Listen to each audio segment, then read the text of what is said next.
Hello, my name is Anna Q. I'm the author of Made in China, a memoir of love and labor, and I am the 2023 Spring Shearing Fellow at Black Mountain Institute. Hello, welcome, and I'm here to answer questions that you have.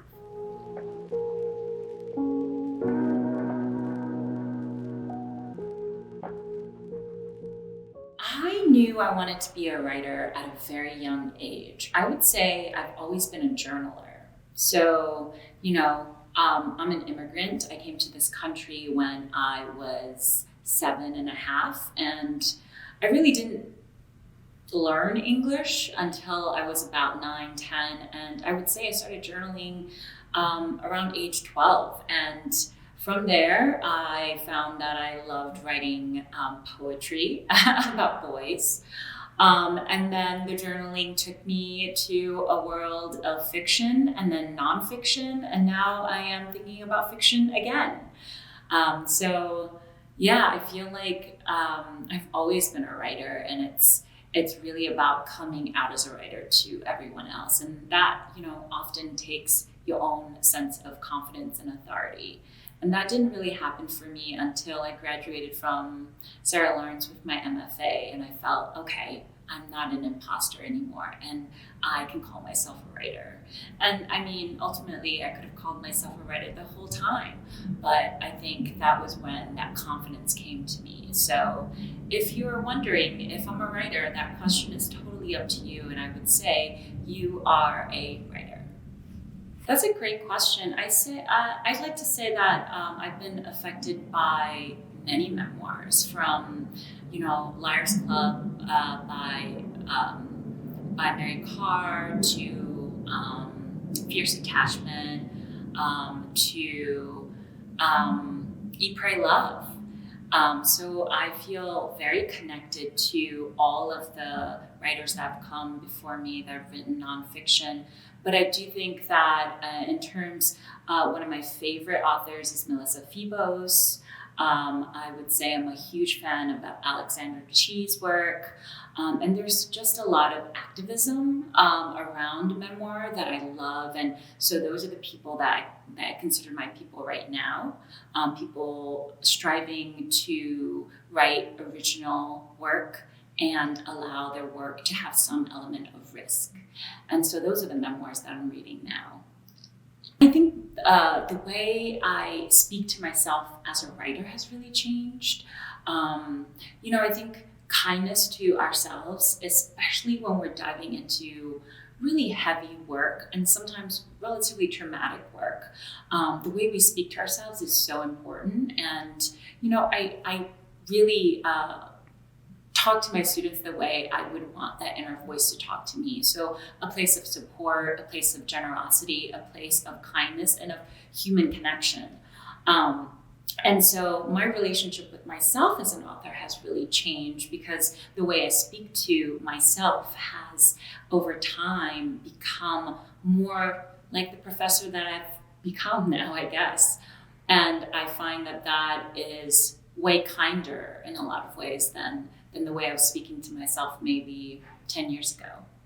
So this is a really great question. I do think that currently where we are, sentimentality, writers of color don't feel like they can even have sentimentality in their work, right? Because we stand on facts. We stand on what happened, not our emotions. And the validity of our emotions don't hold the same weight as a lot of white writers. And so we come from a place of having to prove ourselves.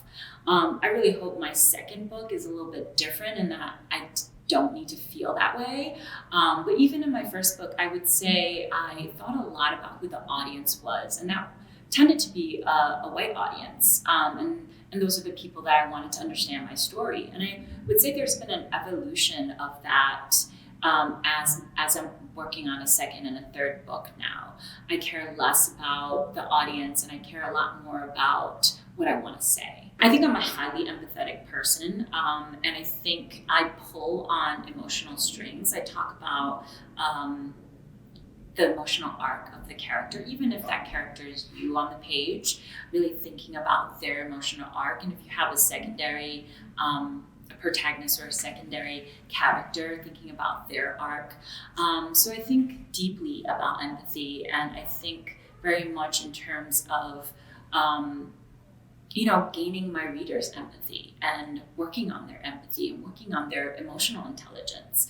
And for me, that's the challenge, right? To convey some of the emotions that we're experiencing in the world and allow our readers to have that same experience. And I do think there's quite a high level of emotional intelligence that goes along with it. I think writers are brilliant because of it, actually. For a long time, community was the people in my classroom, my peers, in my undergrad writing program, in my graduate writing program. Then it was the writing community in New York. And the last 8 months I've been in Colorado. And so my writing community has been Lighthouse, which is the shout out to Lighthouse, the community there. But I find it is so vital as a writer to have a community, and for a nonfiction writer, it's even more vital.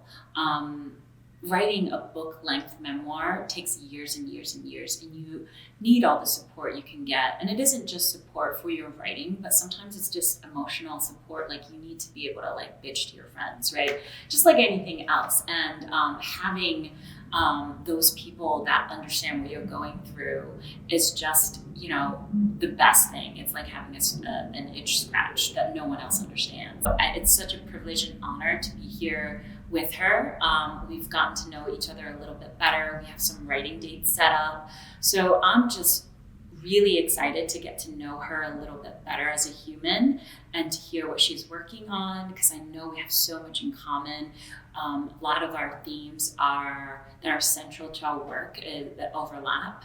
And she also writes fiction, so we're both dual genre in that way too, which is really exciting.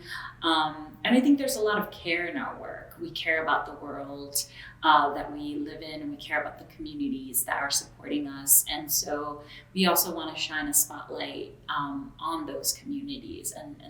And that makes me feel very supported to be here with someone who has very similar values. We are speaking only days after my husband and I eloped at one of those Vegas chapels. We visited about 15 chapels, found the one that was just for us, and we had our closest 20 people in our lives show up, and we just had a ball of a weekend. I feel like a Vegas local now. And so I am embracing Vegas. I love Vegas. It's really grown on us. And we've really only been here for 2 months. So I feel like there's so much more to love and know and explore. I'm just really excited to be here. The community has been incredible. And you know how I feel about community. It's like top of my list. So Vegas has been very kind to us, and BMI, the community around BMI has been really incredible. And so we're just, having a ball, to be honest. I didn't even let you finish your question. No, that's I was just like, Jakira, let me tell you. I love her. Yeah, well, I love the enthusiasm.